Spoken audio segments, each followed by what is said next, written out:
It was a cold Monday night in February 2004.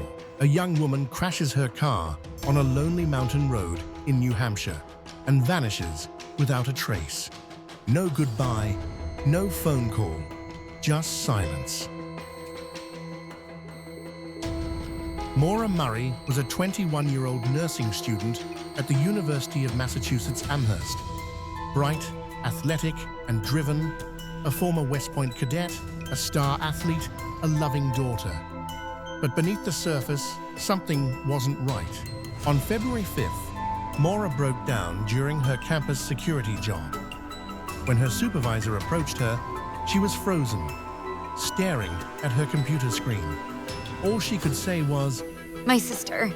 Her sister Kathleen later admitted they had a tense phone call that night about addiction, rehab, and heartbreak. The next day, Maura's father, Fred Murray, visited her.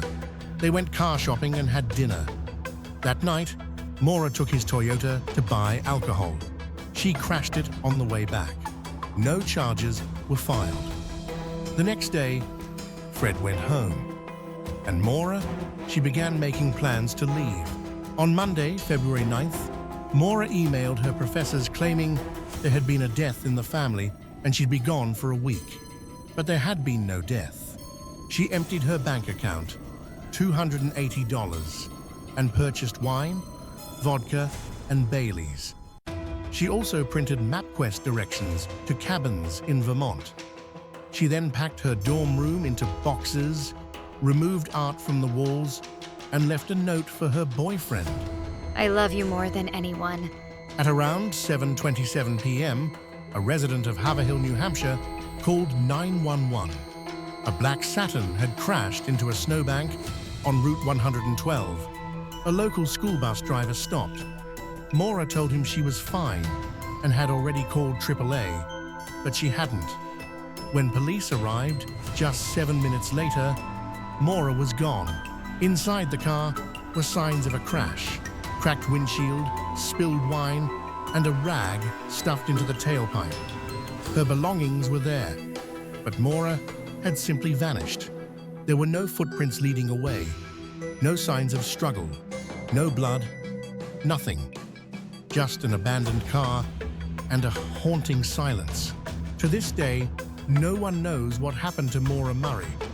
Was it a planned disappearance? Did she die in the cold trying to hide? Or was she taken by someone right after the crash? Some even wonder if she arranged to meet someone who never intended to let her leave. Her father never stopped searching.